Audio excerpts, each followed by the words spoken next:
Welcome to the deep dive. Aging, it's something we all experience, but it can feel like a mystery. Totally.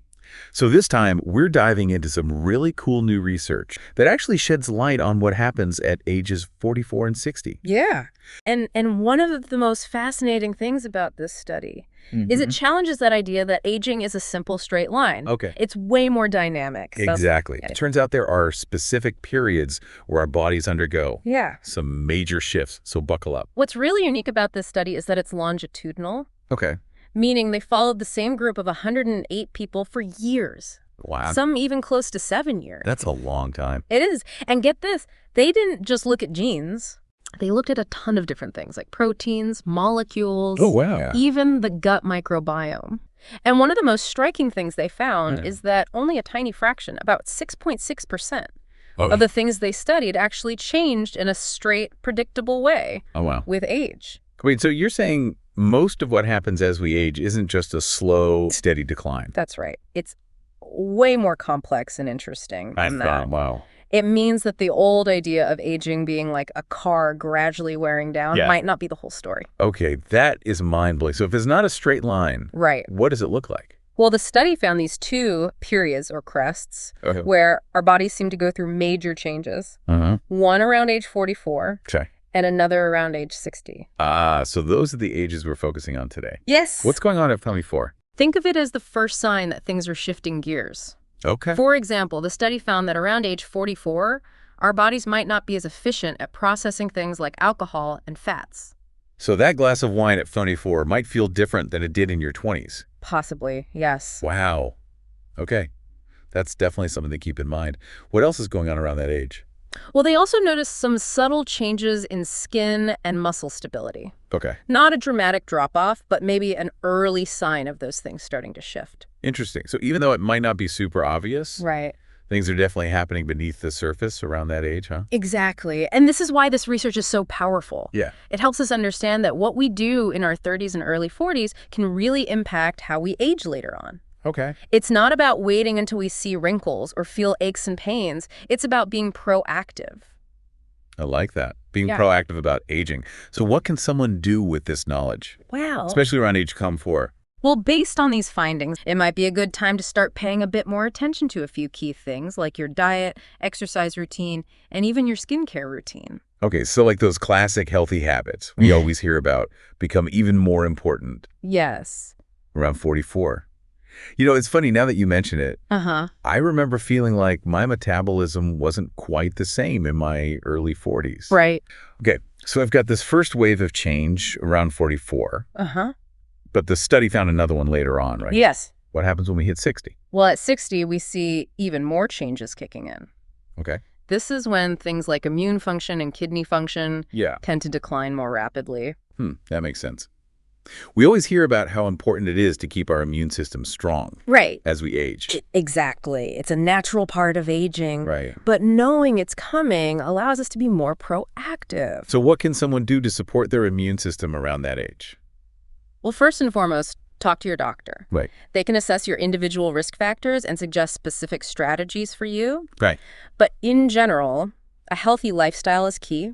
Yeah. Think about things like eating a balanced diet, getting enough sleep, managing stress, and regular exercise. Okay. That sounds familiar. Yeah. But it sounds like those things become even more crucial after 60. Absolutely. And there are other things to consider as well. Okay. For example, the study also found that the risk of certain conditions like cardiovascular disease, type 2 diabetes, and kidney issues significantly increases around this age. Okay, that is a lot to think about. It can feel overwhelming. Yeah. But you're right. Knowledge is power. Yeah. So what can people do to address those risks? Again, a conversation with your doctor is essential. Okay. They can help you create a personalized plan for preventative care, which might include specific screening tests or lifestyle changes. So it's about shifting from a reactive approach to health to a more proactive one. Exactly. And remember, even small changes can make a big difference over time. You don't have to become a marathon runner or overhaul your entire diet overnight. Right. It's about making sustainable changes that you can stick with. I love that.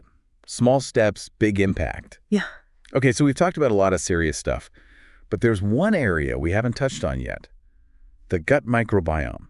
The study looked at that too, right? Yes. What role does it play in aging? That's where things get really fascinating. It turns out the gut microbiome undergoes significant changes as we age, and those changes can have a ripple effect on our overall health. Okay, I'm intrigued.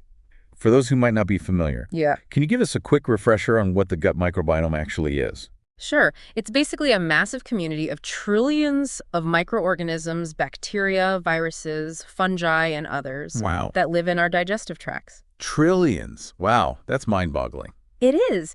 And what's even more amazing is that this diverse ecosystem isn't just hanging out there. Right. It's actively involved in so many aspects of our health. Wow. From helping us digest food to influencing our immune system and even our mood. It's like a secret world living inside us, impacting our health in ways we're only beginning to understand. Exactly. And as we age, the composition of this inner world can shift. Certain beneficial bacteria might decline, while others, not so helpful ones, might increase. So it's like a delicate balance that can get disrupted as we get older. That's a great way to put it.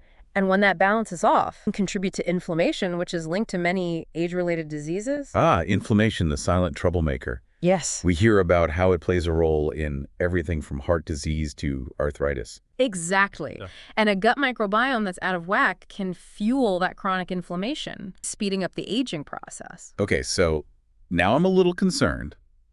Is there anything we can do to support a healthy gut microbiome, especially as we approach those key ages of 44 and 60? The good news is, yes, there are things we can do. Okay. And it's not about making drastic changes overnight. It's about making gradual, sustainable shifts that nurture a healthy gut environment. Okay, give us the goods. What are some specific things people can do? Well, diet plays a huge role. Okay. One of the best things you can do is focus on a diet rich in fiber. Fiber, so load up on those fruits, vegetables, and whole grains. Exactly. Fiber acts like food for the beneficial bacteria in our gut, helping them thrive. Got it. So fiber is like fertilizer for our good gut bugs. What else? Another great strategy is to include fermented foods in your diet. Things like yogurt, sauerkraut, kimchi, even kombucha. They contain live bacteria that can help diversify the gut microbiome. I love that you're giving us delicious solutions. Yeah. Healthy eating shouldn't feel like deprivation. Absolutely not. It's about enjoying a variety of foods that nourish your body, including your gut. Okay, so we've got fiber and fermented foods. Anything else people should be thinking about? Yes, actually. There are a few other lifestyle factors that can impact the gut microbiome. Okay. One of the big ones is stress. Stress. That makes sense. We all know stress can wreak havoc on our bodies. Right. But I didn't realize it affected our gut health too. It definitely does. When we're stressed, it can disrupt the balance of bacteria in our gut, leading to inflammation. So finding healthy ways to manage stress is important for both our mental and physical well-being. So things like meditation, yoga, spending time in nature, they're not just good for our minds. Right. They're good for our guts, too. Exactly. And speaking of things that are good for both our minds and bodies, don't underestimate the power of sleep. Sleep. How does that tie into gut health? Well, when we don't get enough sleep, it can also disrupt the balance of bacteria in our gut and contribute to inflammation. Oh, wow. So aiming for 7-8 hours of quality sleep each night is another way to support a healthy gut microbiome. Wow, I'm learning so much about the gut microbiome today. It really is a fascinating and complex world. It is, and the research is still ongoing. Yeah. But what we do know is that it plays a crucial role in how we age. So it sounds like what we eat, how we manage stress, and how well we sleep can all impact the health of our gut microbiome, which in turn can impact how we age overall. That's a great summary, and it highlights a key takeaway from this whole conversation. Aging isn't something that just happens to us passively. Right. We have more agency than we might think. I love that. We have the power to make choices that support healthy aging. Exactly. And by understanding the science, like what we've talked about today, we can make more informed choices and potentially age more gracefully. This has been such an insightful conversation. But before we wrap up, I want to make sure we address some of the questions that our listeners sent in. We got a lot of great ones. Let's dive in. What are some of the questions that came up?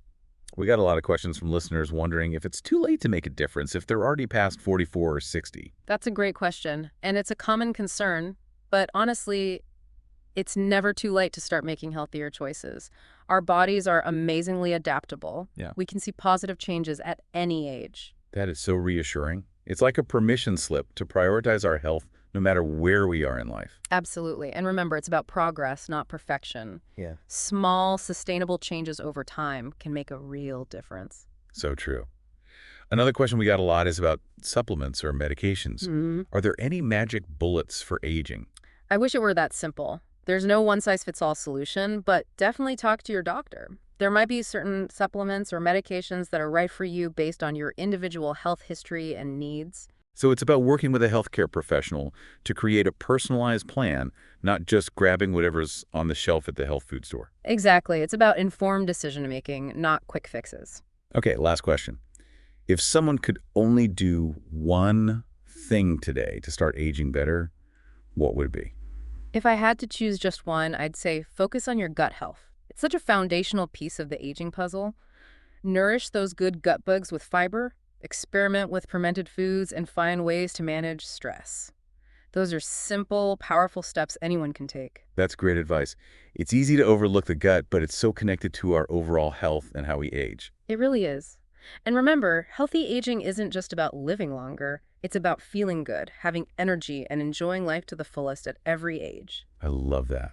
This has been such an eye-opening deep dive into aging. Thank you so much for breaking it all down for us. My pleasure. It's exciting to see people taking an active interest in their health and aging. And to all our listeners out there, have you noticed any changes in your own bodies around ages 44 or 60? Share your experiences in the comments below. We'd love to hear from you. We're all on this aging journey together. And remember, the information we've shared today is for informational purposes only and not a substitute for medical advice. Always consult with your doctor to address specific concerns and create a personalized health plan. It's about being informed and empowered to make the best choices for you. If you enjoyed this deep dive into the science of aging, make sure to subscribe for more fascinating explorations into the topics you care about. We'll see you next time for another deep dive.